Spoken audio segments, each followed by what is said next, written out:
I can't tell you, and I'm going to get to this in a moment, how many people tell me, I can't believe you did this, you did that, aren't they going to get you? Listen, these enemies are weak. And the minute you don't care if they kill you, they lose all their power.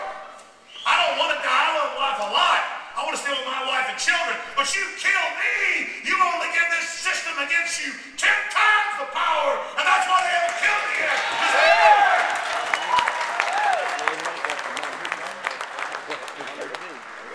So you have the power. Humanity has the power.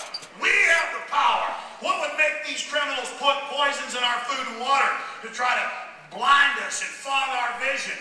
Because they're scared of you. The crooks know how humans work. They know the secret of humanity, but they seek to hide it. They seek to block you from ever fully developing. They seek to block you from ever becoming who you really are because they're scared of you. And always remember that. That's the secret. Got another line here, point number 3 of about 40. Technotronic and technocratic power is built on illusion. It's built on fraud. It's built on lies. And you don't have to listen to what I say or believe what I say. All you got to do is start looking around. Start thinking for yourself. Start investigating things. And you will see it all right there. You do that, you get past your fear, you start reaching out to others. So many people reach out to people. Like, oh, I know this sounds kooky, and I know it's bad and crazy, but I think we shouldn't trust the government. What? A government with over 10,000 plus admitted programs, some programs, tens of thousands apiece, killing foster children, radiating people, shooting people up with syphilis, giving nerve-gassing troops. I mean, it just goes on. Oh my God, I'm sorry. I think we might not trust these people. They only killed a whole bunch. They only had troops over and over again march into radiation after they dropped A-bombs, hydrogen bombs. You know, they had the troops used to put uranium, which their own handbook says it's going to kill them down the road. I'm sorry I'm talking bad about these people. I apologize. I mean, think of how crazy that is. They just convince us because it's the system, it's the establishment, and all of us do it. We're all part of the system one way or another. So, you know, well, you've done well now in the system. Now time to go to the next level and join the team and be pragmatic. That's the speech you'll get, and it's a load of bull because the people above you that are inviting you into their new world order, they're slaves. They've sold out to it. They're blind and they're cowards. You don't want to be part of them. Like Patrick Henry said, hey, forget you are our brethren, our brothers. Go from us in peace. Crouch down and lift the hand that feeds you. Let your chains sit lightly upon you. As for me, give me liberty or give me death.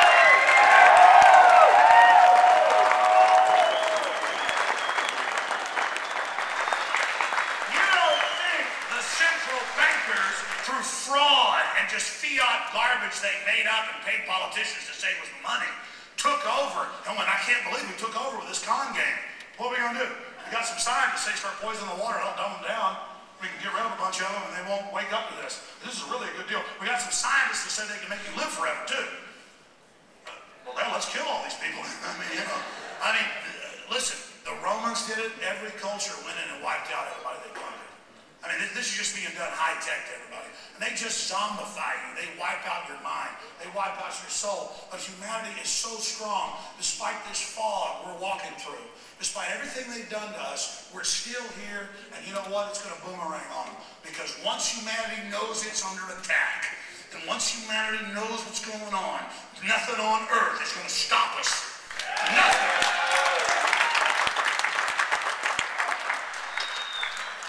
And I'll issue another message to the global controllers and their camp followers and all their servants and all their slaves.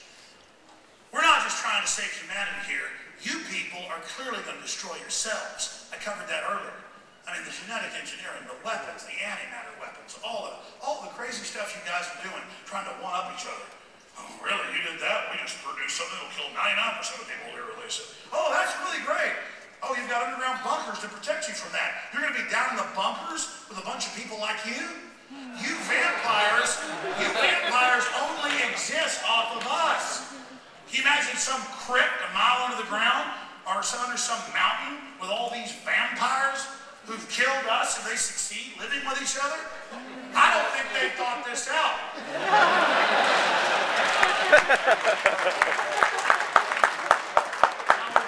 Point number 4 now.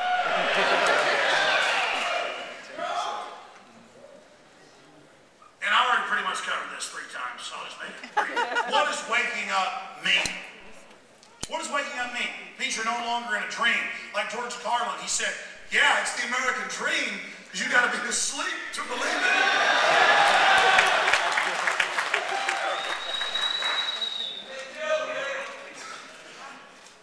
And if you expand on that, what does it mean to be awake?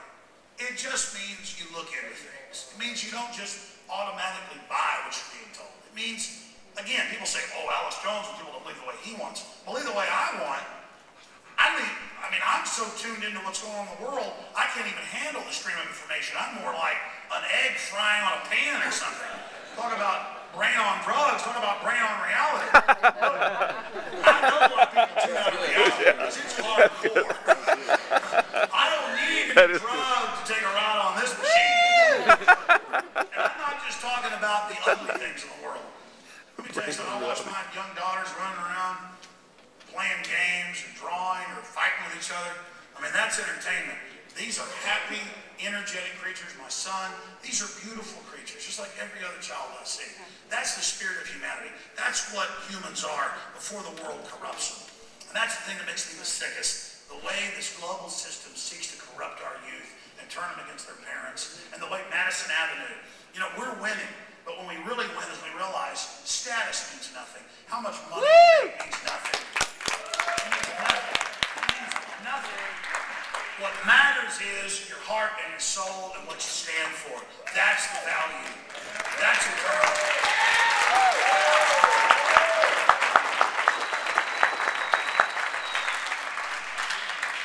And that brings us now to the subject of trendies. Now, when I say trendies, what am I talking about? Well, that gets into Edward Bernays and psychological warfare and Madison Avenue and advertising. But it goes back thousands of years, really to China, but other cultures did it as well. They would get the Chinese royalty to bound their women's feet where they couldn't even walk. And the priest class would tell them because it was stylish. And you gotta be stylish, you're royalty, you don't walk. We feed you. And they said, well, God, it was trendy. That was the governmental class, the national security class, taking control of the great-grandkids of some Chinese warlord that had taken over the area. But they explained, first you wear big fancy outfits and crowns, so you impress everybody. But next, you're so royal, you don't walk. And to make sure you don't walk, we're going to bind your feet where you can't walk, so that now the bureaucratic security class we see now taking over TSA is in control. You can look at it in Babylon, you can look at it in ancient Egypt. Every culture did this. And you go back 500 years ago, it was illegal all over Europe to wear certain colors or wear certain outfits. Only the gentry could wear that. Only the royalty could wear that. Only the elite could wear that. And so people would kill, steal to wear a certain colored cloak. They would kill for that pair of Air Jordans like you've seen in the news. It's the same thing. And that way the system doesn't just make money every year. Got to throw out that wardrobe. It's not cool anymore. Now you've got to get into the mindset and the idea. And so what they took with fashion, which bounding people's feet, or in some cultures put big boards on people's heads, so like cone heads. I mean, this is what priest class did. And the priest class would always sit back and laugh. Oh, we got the royals who used to run us 100 years ago wearing big boards on their heads. They can't even walk. Because it's stylish. And of course, the average tribes people, oh my God, you got a bunch of rings around your neck and a big cone head. Let me bow down to you. Or you can't even walk, or you're wearing some big giant Queenie outfit in England, or whatever. This is the type of stuff that they would do over and over again. So many people, they get off on New World Order, global government. I heard the TV laugh at that. I am trendy. I mean, this is a pathetic victim of style. This is a pathetic victim of trendiness. And again, if you want to have purple hair, if you want to have 18 million tattoos or none or a big cowboy hat, I don't care what you're doing as long as that's what you like, because I don't see what you look like or what you're wearing. I see the content of your deeds. The point is, the globalists know how to sell you through trendiness. That is one of their main systems of control. I mean, I still have reporters call me up, or Nightline show up, or MSNBC, or Rolling Stone, or you name it, and they go, so, you're imagining a world government.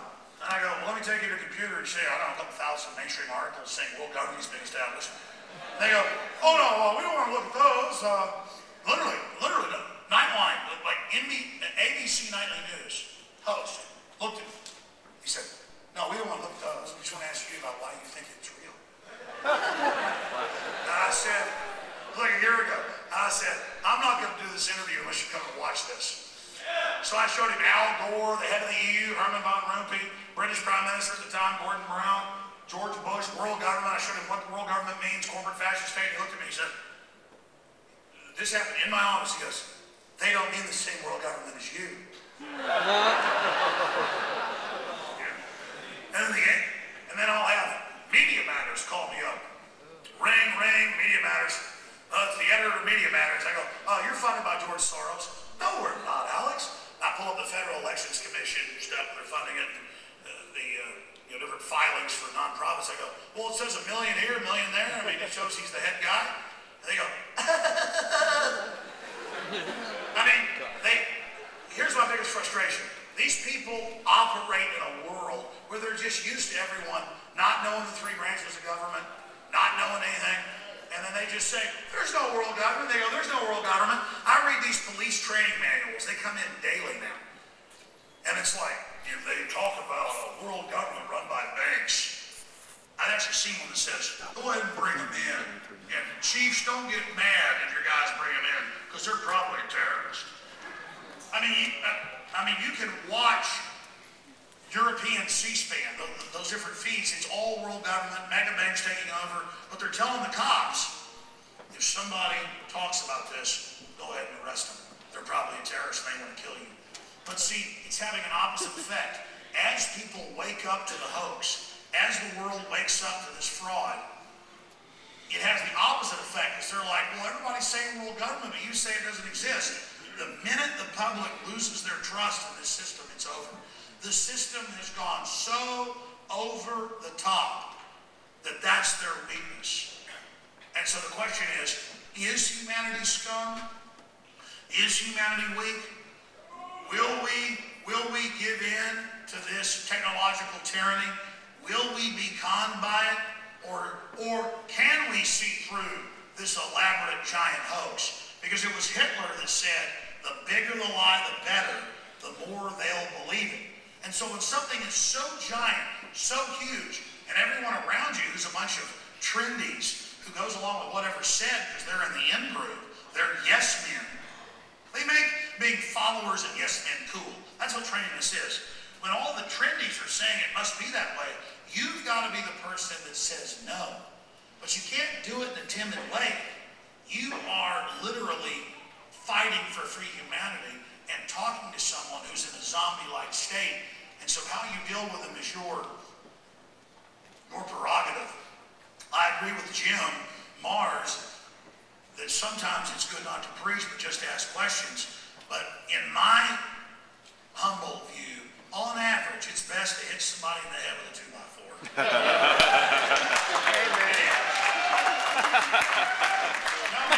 It is, because here, I'm spending my time trying to warn somebody about something. I mean, I'm talking to some yuppie or trendy who's saying something to me. They come up and make a joke when I'm in the grocery store, and I turn around and look at them, and they think their disdain has any effect on me, except for me having pity on them. So I guess it does have an effect. And they're laughing at me, and I just tell them, well, okay, I mean, if you really think things are going good, you really think the government doesn't lie to you, and you really think everything's wonderful, I guess you're right. I guess everything is okay, and you've got a lot of power groveling to the system. And I turn away from it with my shopping cart and sat my 20 times. And they start going, no, I agree with you, it's a problem. Oh, wait, you just